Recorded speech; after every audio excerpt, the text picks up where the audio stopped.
Bienvenue à un nouvel épisode de Médecine et tes minutes. Comme d'habitude, on va droit au but. Le sujet est exposé d'une manière brève, claire et souvent illustrée. Allons-y. Alors, le sujet d'aujourd'hui est à propos de la myasthénie gravis ou myasthénie grave. Il faut tout de suite dire que la myasthénie a subi une baisse de la mortalité durant ces dernières années de 30 à 5%. Alors, c'est une maladie auto-immune. Alors, auto-immune, ça veut dire qu'elle induit la formation d'anticorps contre les propres tissus du corps. Et dans ce cas précis de la myasthénie, les anticorps sont dirigés contre les récepteurs cholinergiques. Alors, il existe deux pics dans l'évolution de la maladie. Un pic entre 20 et 30 ans et un second pic entre 40 et 60 ans. Alors, dans le premier pic, il y a une prédominance féminine. Dans le second pic, il y a une prédominance masculine. Dans le premier pic, il y a une prédominance de l'hyperplasie thymique. Nous allons voir ça en détail par la suite. Alors que dans le pôle de la prédominance masculine, c'est une prédominance des tumeurs du thymus, le thymoma. Alors, premier groupe, prédominance de l'hyperplasie du thymus. Deuxième groupe, prédominance du thymoma, de la tumeur du thymus. C'est une tumeur bénigne, mais qui risque de cancériser. Alors, sur le plan pathogénie, nous l'avons déjà dit, c'est l'action des anticorps dirigés contre les propres tissus du corps, et dans ce cas, c'est contre les récepteurs de l'acétylcholine au niveau de la synapse. Eh bien, dans 85% des cas, ces anticorps sont dirigés contre les récepteurs de l'acétylcholine, et les anticorps qui sont impliqués sont des immunoglobulines G. Ça veut dire quoi? Ça veut dire qu'elles ont la capacité de passer le placenta. Alors, ce transfert placentaire, bien sûr, peut affecter le nouveau-né qui va manifester une faiblesse musculaire. Mais il y a aussi 15% des malades qui sont séronégatifs. Et ils développent des anticorps anti-masques. Nous allons voir par la suite ce que c'est. Alors, comment identifier le rôle des auto-anticorps? Ben, si on prélève les anticorps du patient et qu'on les injecte à un animal, et ben, cet animal, il va reproduire les signes de la maladie. Il va subir une faiblesse musculaire. Une autre preuve de l'action des anticorps, c'est quand on donne des immunosuppresseurs aux patients, ils s'améliorent. Alors, ça veut dire que les immunosuppresseurs ont neutralisé l'action des auto-anticorps. Une autre manière aussi de prouver le rôle des auto-anticorps, c'est la plasmaphérèse. La plasmaphérèse, qu'est-ce que c'est? On extrait du plasma du patient des anticorps qui sont responsables les auto-anticorps. Donc, on extrait les auto-anticorps du plasma du patient. Et quand on extrait ces auto-anticorps, le patient s'améliore.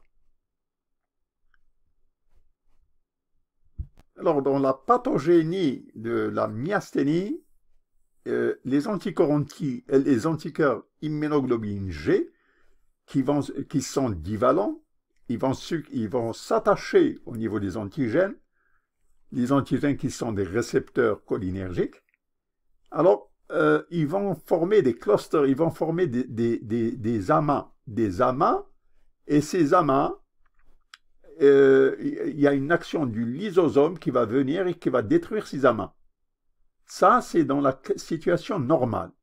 Mais en cas de myasthénie, il existe ce qu'on appelle une endocytose accélérée.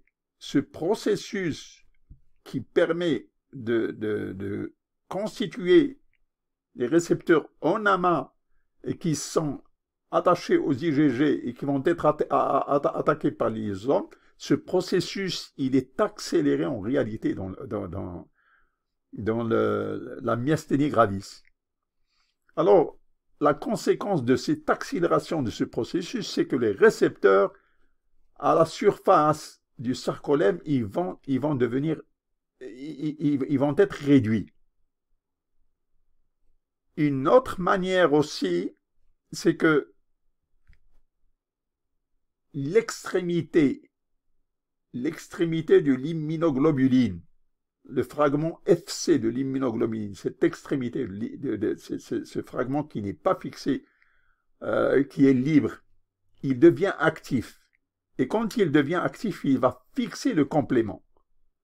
Alors, quand il fixe le complément, il va entraîner la mort de la cellule. Alors, qu'est-ce que c'est le complément? Le complément, c'est une protéine soluble dans le sérum et c'est l'activation, elle s'effectue en cascade. Elle commence par le facteur C1, ensuite C4, ensuite C2B, C3B, C5B, et puis la chaîne continue C6, C7, C8. À ce moment-là, le processus aboutit à la formation du CNF. Alors le CNF, lui, il va créer une sorte de creux à l'intérieur du sarcome. Il va pénétrer, il va créer un trou, une perforation, il va perforer la cellule. Alors, cette perforation va entraîner une perturbation de la perméabilité. Les ions qui sont à l'intérieur vont s'extérioriser et ceux qui sont à l'extérieur vont introduire. Et à la fin, ça aboutit à la lyse de la cellule. Alors, la conséquence de ce phénomène, c'est que ici, nous sommes à l'extrémité présynaptique. Ici, c'est l'extrémité postsynaptique. Ici, c'est une situation normale. Voilà comment la situation se présente en temps normal. Il existe des plis au niveau du sarcolème. Et ces crêtes des plis du sarcolème, quand le complément a agi, eh ben, la surface devient lisse. Elle est dépourvue de plis. Et comme elle est dépourvue de plis, la surface d'échange, elle va diminuer. Le nombre de récepteurs aussi, il diminue. Et la distance entre pré- et postsynaptique, elle augmente. Alors, regardez combien de facteurs. Augmentation de la distance pré- et postsynaptique, réduction du nombre des récepteurs, la surface postsynaptique qui devient lisse et perd ses plis, donc diminution de la surface d'échange. Le résultat, c'est que la transmission, elle va être perturbée. Alors, en matière de myasthénie, il y a des perturbations thymiques.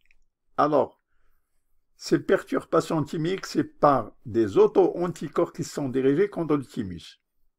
Alors, dans 10% des cas, dans 10% des malades atteints de myasthénie gravier, il y a ce qu'on appelle le thymoma. Le thymoma, c'est une tumeur bénigne du thymus, mais quelquefois, il cancérise. Alors, parmi les traitements de la myasthénie, c'est on préconise une thymémectomie, c'est-à-dire qu'on supprime le thymus. Alors, ces thymomas, on a déjà vu qu'ils sont plus fréquents avec l'âge et avec une prédominance masculine. Alors, une caractéristique de ces thymomas, c'est que prépondérance des cellules épithéliales.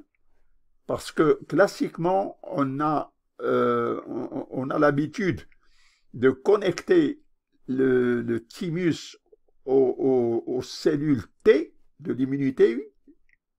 Alors, en fait, Les cellules du thymoma sont des cellules épithéliales et sont ni des cellules T ni des cellules B, c'est des cellules épithéliales. Mais 50% des affections du thymus sont des hyperplasies.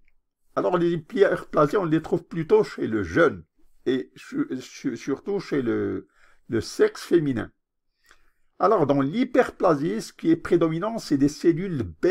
On a toujours cet inconscient de rattacher le thymus aux cellules T. Non. Dans l'hyperplasie thymique, c'est une prédominance des cellules B.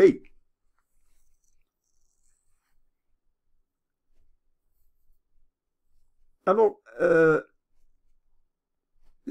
quand les femmes, les jeunes femmes qui souffrent d'hyperplasie et qui ne souffrent pas de tumeur thymoma, ils ont la chance, ils ont la possibilité de rencontrer d'autres maladies auto-immunes, telles que le vitiligo, telles que la thyroïdite de Hashimoto, telles que la maladie du vase d'eau ou le diabète ou le diabète sucré.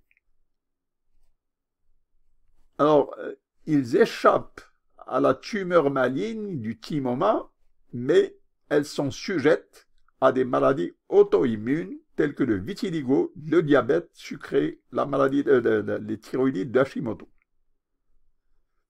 Alors, anti-masque, je l'ai dit tout à l'heure, c'est des protéines qui sont dirigées contre les anomalies chimiques.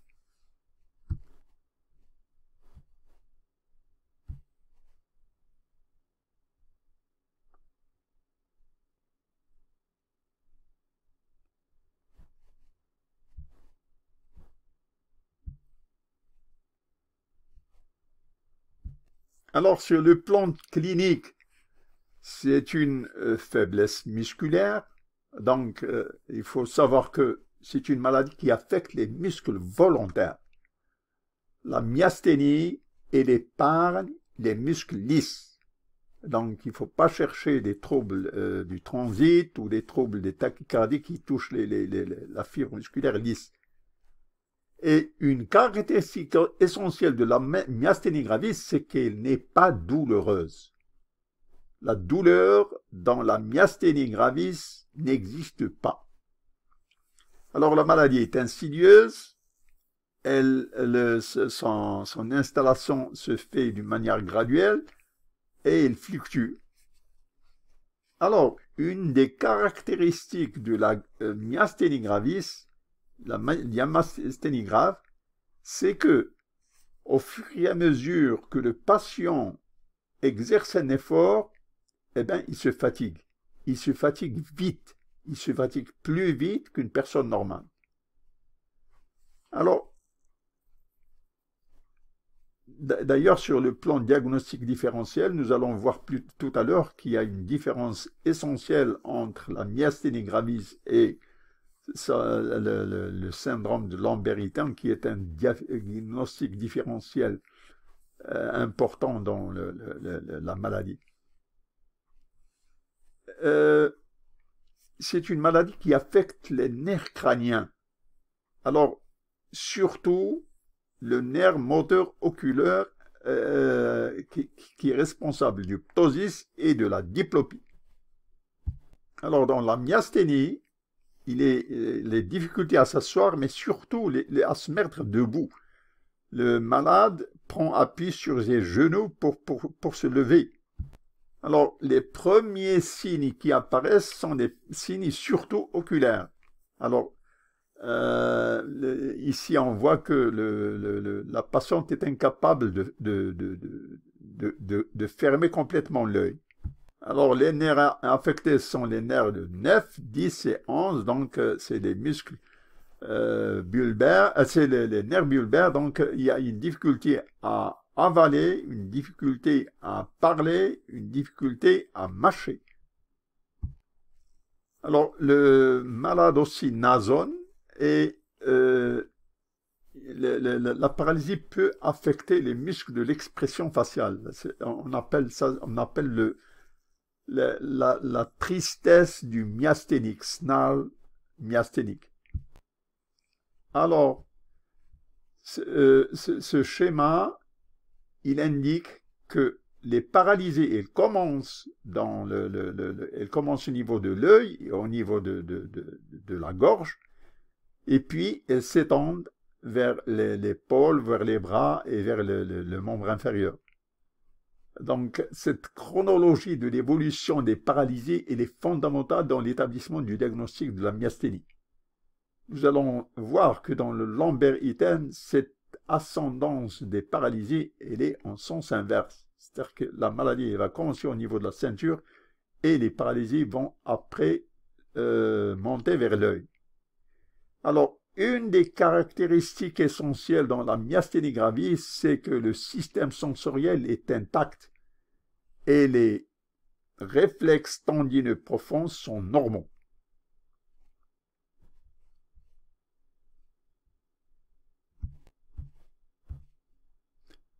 Alors, comment établir le diagnostic de la myasthénie? Alors, on a dit que c'est une maladie auto-immune, donc il faut sauter sur les anticorps anticholinergiques et des anticorps anti-masques. Et quand on fait la simulation du muscle, d'un groupe musculaire, quand on fait la simulation répétitive d'un groupe musculaire, eh bien, ce groupe musculaire, il va subir une faiblesse musculaire dégressive. Alors, cette faiblesse musculaire dégressive, ça veut dire quoi? Ça veut dire que le patient, il va être en forme le matin quand il se lève, et au fur et à mesure qu'il fait des efforts durant la journée, eh bien, il va se fatiguer. Nous allons voir que dans le syndrome de Lambert-Eaton, c'est exactement l'inverse. Alors, on utilise, alors il faut faire une résonance magnétique. C'est un examen qui permet d'identifier une hyperplasie thymique et surtout d'éliminer un thymoma.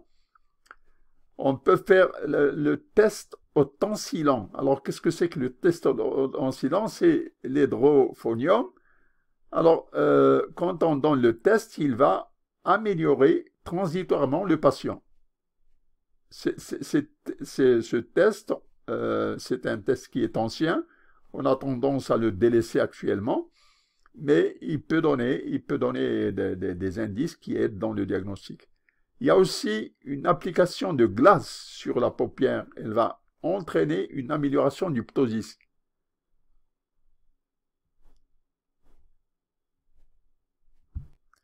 Alors, la première attitude dans la prise en charge, c'est des anticorps anticholinestérase. Donc, la pyridostigmine, la néostigmine, ils inhibent l'action de la cholinestérase, mais leur efficacité avec le temps, il diminue. Alors, une maladie par auto-anticorps, donc il faut faire une immunosuppression. Une immunosuppression par quoi? Ben, on commence par les corticoïdes, puis on utilise l'azathioprine, la cyclosporine. La plasmaphérèse je l'ai déjà dit, c'est un moyen qui permet de retirer, de soustraire les auto-anticorps de la circulation. On préconise aussi l'injection intraveineuse d'immunoglobuline et bien sûr, il faut examiner le thymus et s'il y a une hypertrophie, il faut l'enlever. Alors,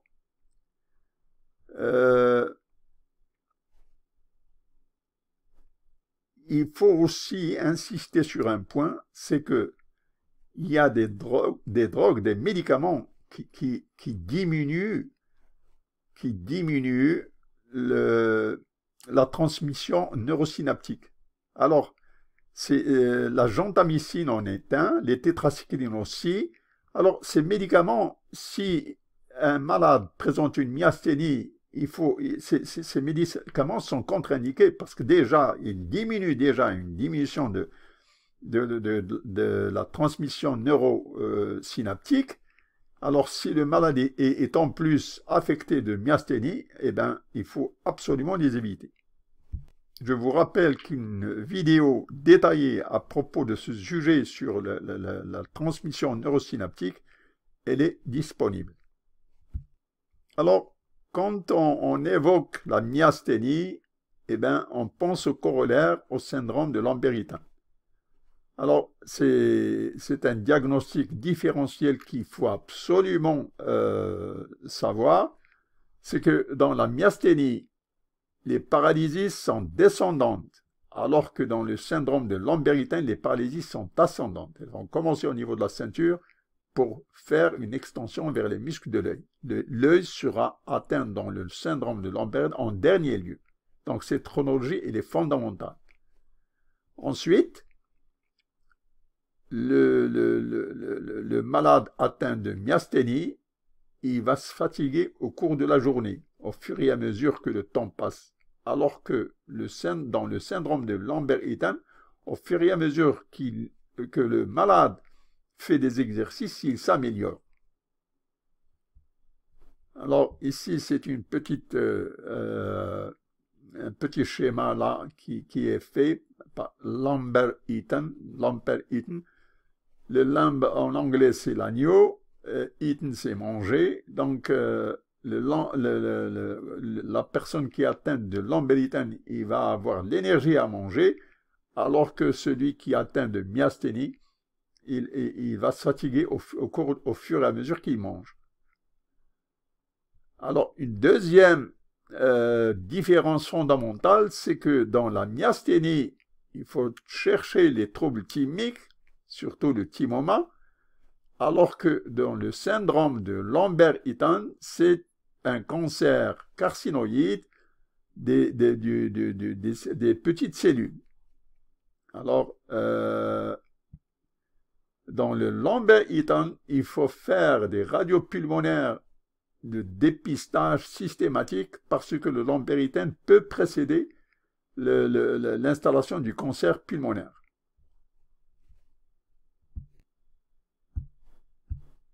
Merci d'avoir assisté à cet épisode de Médecine en 1 minute. Voulez-vous appliquer le bouton like, d'adhérer à la chaîne? Vos suggestions sont toujours bienvenues. Merci.